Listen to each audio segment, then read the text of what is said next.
I said paracrine signaling is involved within the various pathways. Yes, I was still talking of VEGF. It's VEGF, not VEGT. VEGF, vesicular endothelial growth factor. And this will initiate what they call angiogenesis. Angiogenesis is basically just formation of new blood vessels from pre-existing ones. New blood vessels from pre-existing ones. That is basically what angiogenesis is. And still, angiogenesis arises as a result of this vesicular endothelial growth factor, which is an example of paracrine signaling. So paracrine signaling is very important within our body because it is involved with things like immune responses. We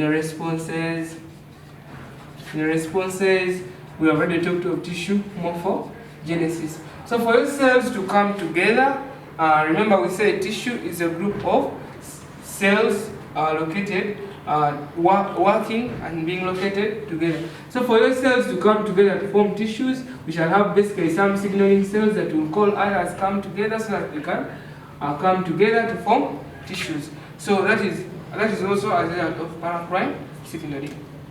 Just to emphasize what I've said, paracrine signaling, the signaling cell will produce paracrine factors that shall be intercepted by target cells that have specific receptors, but that should only and only happen with cells within cells with the closest proximity or within the shortest distance because of ligand dilution or destruction.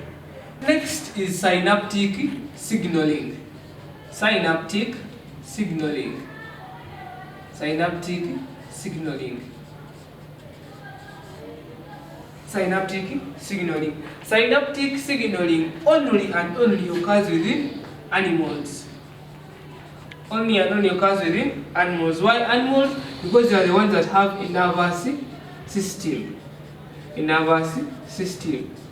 And synaptic signaling, you need to know it involves production of neurotransmitter substances. Neurotransmitter substances.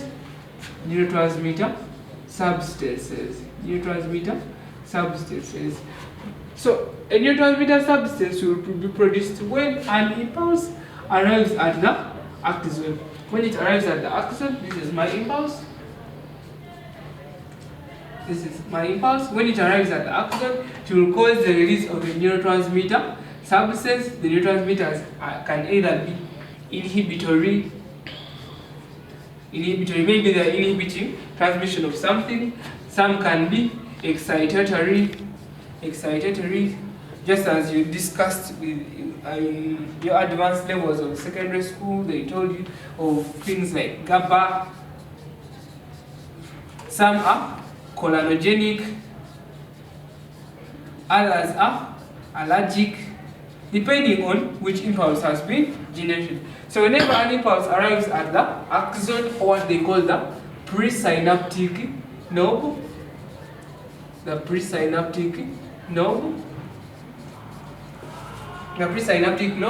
or which is an axon, an impulse, a neurotransmitter substance shall be released, which will travel across what they call the synaptic cleft.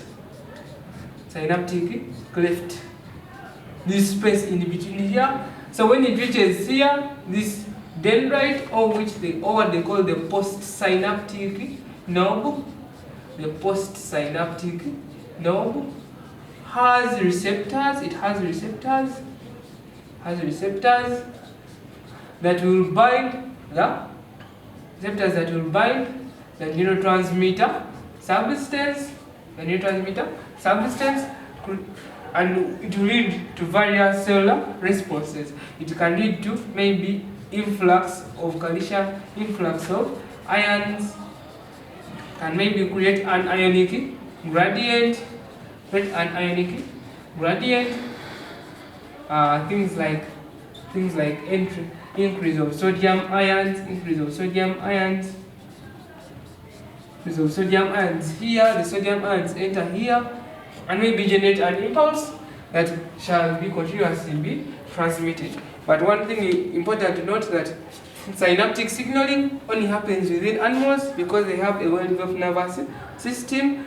It leads to the releasing of a neurotransmitter substance, which is our signaling molecule in this case O, which is our ligand, and it is only released when there is arrival of an impulse at the axon of the presynaptic node. Then the neurotransmitter substance shall pass via the synaptic cleft to the postsynaptic node, or which is the dendrite. This is next. We are looking at autocrine signaling. Autocrine signaling. Autocrine, auto means self. So we are going to look at self signaling. How cells communicate to themselves. How cells talk to themselves. For example, I have my cell here. Yes, this cell can produce a signaling molecule. Signaling molecule.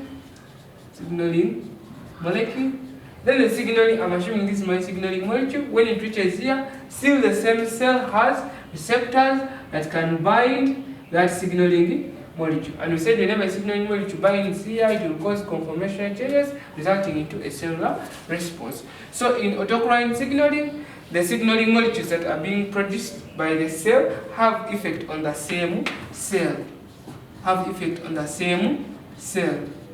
And the most vivid example of autocrine cell signaling is in development of tumors, or what sometimes in layman's English we call swellings. Swellings, or what they call uncontrolled cell proliferation. Proliferation, whereby I'm assuming this would be the normal cell surface, but it tends to increase in size because of uncontrolled cell division. Tumors usually arise as a disorder within autocrine cell signaling, whereby various signaling molecules are produced within the cells, and the cells then intercept what is not supposed to be theirs, then thereby producing many other cells, and that has various effects. This one can cause cancer of different types.